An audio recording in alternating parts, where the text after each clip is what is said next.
সুপ্রিয় দর্শক শ্রোতা, মেসার্স মোহন এন্টারপ্রাইজের পক্ষ থেকে সকলকে জানাচ্ছি স্বাগতম। আজকে আমার ভিডিওতে আপনারা 4 জন মানুষ দেখতেছেন। ওনারা 4 জনে কিন্তু আমার খুব প্রিয় মানুষ। বিশেষ করে একজন আছে আমাদের রাজু সরকার না ভাই? রাজু শিকদার ভাই আসছে। ভাই কোন জায়গা থেকে আসছিলেন? আমি আসছি ঢাকা সানারপাড় থেকে ভাই। ঢাকা সানারপাড়? সানারপাড়। আচ্ছা, কিসের জন্য আসছিলেন? ডাবের জন্য আসছি। ডাব কি নিছেন? নেই এখন অর্ডার দিচ্ছি আপনাকে। আলহামদুলিল্লাহ ভিউয়ার্স, উনি অর্ডার করছেন, ইনশাল্লাহ ওনারা ডাব আগামীকালকে চলে যাবে। এবং ওই যে আমার একজন দুলাভাইয়ের সাক্ষাৎকার তো নিয়েছি। ভাই আপনি সামনে আসেন। কোন জায়গা থেকে আসছিলেন? ঢাকা থেকে।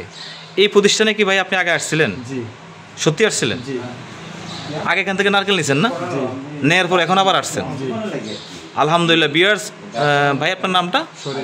শরীফ ভাই কিন্তু এর আগে আমাদের থেকে নারকেল নিছে। নারকেল নেওয়ার পরে আজকে আমাকে ফোন করে আবার আসছে। তো আসলে আমরা মূলত চেষ্টা করি আমাদের কাস্টমারদের ভালো প্রোডাক্টটা দেওয়ার জন্য, কারণ ভালো প্রোডাক্ট না দিলে তো সে আর রিপিট হবে। ভাই আসবেন? কাউকে যদি আপনি ভালো মাল না দেন সে কি আবার আসবে? জীবনেও তো আসবে না। আচ্ছা, তো ইনশাল্লাহ এই যে আপনি যে মেসার্স মোহন এন্টারপ্রাইজে আসলেন, মোটামুটি কি দেখলেন? ভাইয়ের আচার ব্যবহার কেমন বা উনি মানুষটা কেমন? ভালো দেখে তো আমরা আবার আসছি, নাহলে আসতাম আবার। নাকি আমরা আবার ঘুষ খাওয়াইছি দেখেন? না কিসের ঘুষ খাওয়াবে, মানুষের ঘুষ খাইবো না। আলহামদুলিল্লাহ, তাহলে ভাইয়ের কাছে নাইকেলের জন্য আসছেন? ভাই আমাদের সাধারণ কাস্টমার যারা আছে ওদের সম্পর্কে যদি একটু বলতেন, যারা বাংলাদেশের বেকার যুব সমাজ যারা আছে, যারা কিছু করতে চায় তাদের জন্য কিছু যদি বলতেন।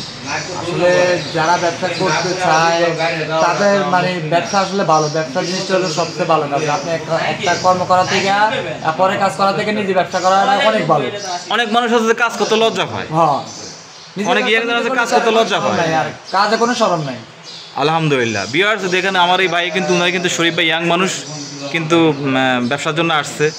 এবং এই যে আমার আরেক ভাই ইয়াং ভাই রাজু ভাই তো নাই রাখছে থেকে একটু ইয়া দেয়, কিন্তু ভাই তো ইয়াং হিসাবে, তো ওনারাও কিন্তু ব্যবসা করার জন্য আসছে ইনশাল্লাহ এবং ব্যবসা করতে চায়।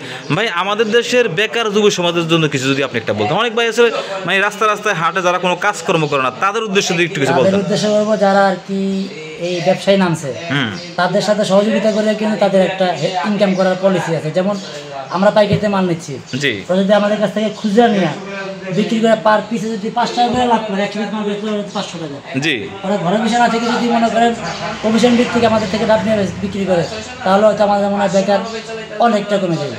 কিন্তু আমাদের দেশে একটা জিনিস দেখা যায় ভাই শরীফ ভাই, যে মানুষ চাকরির জন্য কিন্তু 5 লাখ 10 লক্ষ টাকা ঘুষ দিতেছে, চাকরি কিন্তু পায় না। ইন্ডিয়া কিন্তু দেখা গেছে তার বয়স কিন্তু অলরেডি 50 পার হয়ে গেছে, তার মানে তার চাকরির সময় শেষ, জীবনের সময় কিন্তু শেষ, মানে জীবন আর কিছুই করা হইলো না। তাদের উদ্দেশ্যে যদি কিছু বলতেন ভাই। তাদের উদ্দেশ্যে তারা যদি মনে করেন যে টাকা খরচ করে চাকরি নিতেছে বা বিদেশ যাচ্ছে, ওই টাকাটা যদি একজনের সাথে ইনভেস্ট করে সে যদি ব্যবসা করে, ডাবের ব্যবসা হোক, সে যে কোনো ব্যবসা হোক, আশা করি সে স্বাবলম্বী হতে পারবে এবং প্লাস সাথে 2-4-5 জন বেকারকে সে কর্মক্ষম করতে সক্ষম হবে ইনশাআল্লাহ। কারণ আমি প্রথমে 800 মাল নিয়ে শুরু করছি ব্যবসা, আমি ইনশাআল্লাহ 4-5 জন লোক খাটাইছি। এই ডাব প্রথমে আমরা 800 পিস নিয়েছি, 800 আমার বাড়ি থেকে আনছি। আচ্ছা হ্যাঁ, আইনে 800 মালের পিছনে 4-5 জন লোক খরচ করছি, মানে তাদেরকে আমি 500 টাকা 1000 টাকা 800 টাকা যে যেমন বিক্রি করেছে তার রোজ দিচ্ছি, সে চলতে পারছে, ইনশাআল্লাহ আমি চলতে পারছি। আর ওই টাকা থেকে আমি কিন্তু আপনার কাছে আসছি আলহামদুলিল্লাহ হ্যাঁ ব্যবসা করতে, যেন আমার পরিস্থিতি একটু বাড়াতে পারি। তা আমার যে ব্যবসা যত বড় করতে পারবো আমি ততগুলো লোক খাটাতে পারবো ইনশাআল্লাহ। ঠিক আছে, আসলে আপনাদের মতো মানুষ দেশে অবশ্যই দরকার। আপনারা ভিউয়ার্স, আমি একটা কথাই বলবো যে ভাইরা যে কথাটা বলতেছে এবং এই অনুযায়ী যদি আপনারা যদি বেকার যারা আছেন, যদি আপনারা এই পথগুলো অনুসরণ করেন, ওনাদের থেকে অনেক কিছু শিখার আছে। এই যে শরীফ ভাই থেকে অনেক কিছু শিখার আছে। ইয়াং মানুষ এই বয়সে তো মায়াকে ফিসে ঘুরেন না কথা, কিন্তু এখন কিন্তু তারা ব্যবসার পিছনে ঘুরতেছে। তো ইনশাল্লাহ একটা সময় দেখা গেছে তারা অনেক বড় ধরনের ব্যবসায়ী হবে। ভিউয়ার্স, ভালো থাকবেন, সুস্থ থাকবেন, আবার কোনো নতুন ভিডিও দেখাবো আপনাদের সামনে। আল্লাহ হাফেজ, আসসালামু আলাইকুম ওয়া রাহমাতুল্লাহ।